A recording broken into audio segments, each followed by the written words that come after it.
Claire had just gone through a divorce. Tired of city life, she found an old house for sale out in the quiet countryside of Pennsylvania. A foreclosure. Cheap. A little beaten up, but perfect for a fresh start. The house was built in 1890. 2 stories, peeling white paint, wraparound porch, sitting by itself off a dirt road surrounded by woods. Charming in a haunted kind of way. The first few nights were peaceful, quiet, almost too quiet. The kind of silence that presses against your ears like cotton. On the 4th night, Claire was sitting in bed reading when she heard tapping. Soft, inconsistent, like someone drumming their fingers on a hollow surface. It was coming from inside the walls. She assumed it was mice or rats, but the sound moved from the wall beside her bed to the ceiling, then to the far corner. She didn't sleep much that night. Over the next week, things escalated. She started hearing scratching, not just tapping. And then something worse, whispers. At first, she thought it was the wind, but one night, around 2:00 a.m., she swore she heard someone say her name, Claire. She ran outside in her pajamas, phone in hand, calling 911. When police arrived, they found nothing. No footprints, no signs of forced entry, nothing. But then, things got even more disturbing. Claire noticed certain things inside the house changing. Objects moved, lights flickering, the sound of a child giggling in the vents. One night, she returned from work to find all her kitchen chairs stacked in a pyramid in the center of the dining room. Her front door was still locked. Finally, desperate, she hired a contractor to inspect the structure. He started in the basement, checking for water damage. That's when he found a loose panel in the foundation. Behind it, a small crawl space. Inside were boxes of children's toys, dolls, stuffed animals, crayons, a rusted tricycle, all decades old, all moldy and stained. Most disturbing of all, they found a child's shoe, and next to it, a cracked porcelain doll with the name Lily carved into the forehead.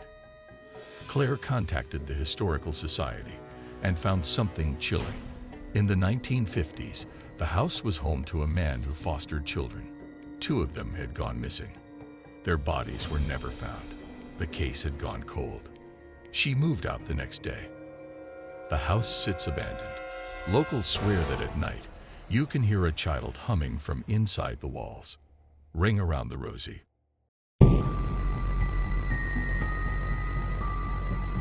Tom was 17 when his parents moved into a large cabin in the mountains of Colorado. His dad had gotten a promotion and wanted to get away from the city. The cabin sat on 5 acres of isolated land. No neighbors, no traffic, just trees. Tom hated it. From the very first night, he felt something was wrong. The air inside the house was cold. Not cold from weather, but from something else. Heavy, stale, like the air hadn't been breathed in for decades. His room was in the attic. Slanted ceiling, old wooden floorboards, one tiny window. He never felt alone in there, even with the door locked. The nightmares began in the 2nd week. Always the same dream. Tom is paralyzed in his bed, eyes open, while something crawls slowly from under it. A long, thin arm, then a head. A mouth that stretches open wider than it should. He would wake up soaked in sweat, heart pounding. But the dream always felt real. Then came the breathing. It started quietly, a slow inhale and exhale. But it wasn't his. It came from beneath the bed. One night, he finally built up the courage to look. He leaned over the side, slowly, phone flashlight shaking in his hand. And that's when he saw it. A face.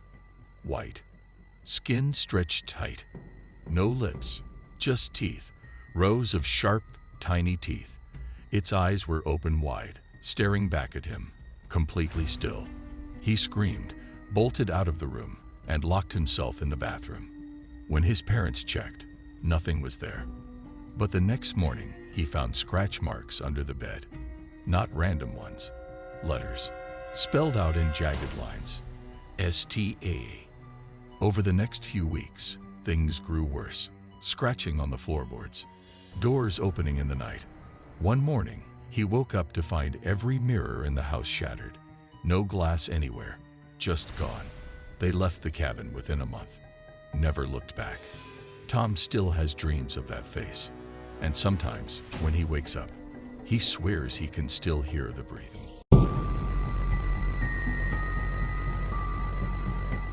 Julie was an art student in New Orleans.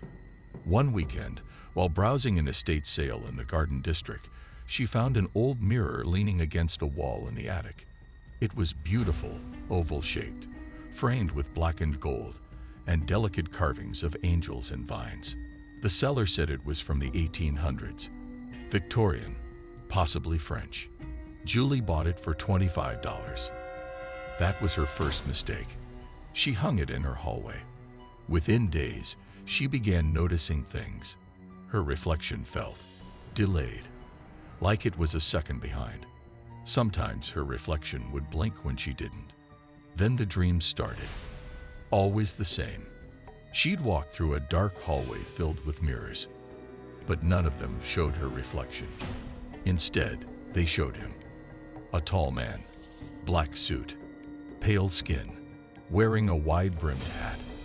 His face always partially hidden in shadow, but his eyes, they glowed faintly red. In one dream, he stepped out of the mirror. Julie began to feel watched. She covered the mirror with a blanket. That night, she woke up gasping to find the blanket on the floor, and the mirror fogged up, with a handprint on the inside. She tried to get rid of it, gave it to a friend. Within a week, that friend was in a car accident. Said she swerved because she saw a man in the backseat in the mirror. Julie went to a local spiritualist for help. The woman refused to touch the mirror, saying it was a gate, not a glass. She warned Julie, whatever is trapped in that mirror wants to be free, and it needs you to let it out. Julie locked the mirror in a storage unit, changed the locks, told no one where it was. But sometimes, when she walks past a mirror in public, she still sees the man in the hat, smiling.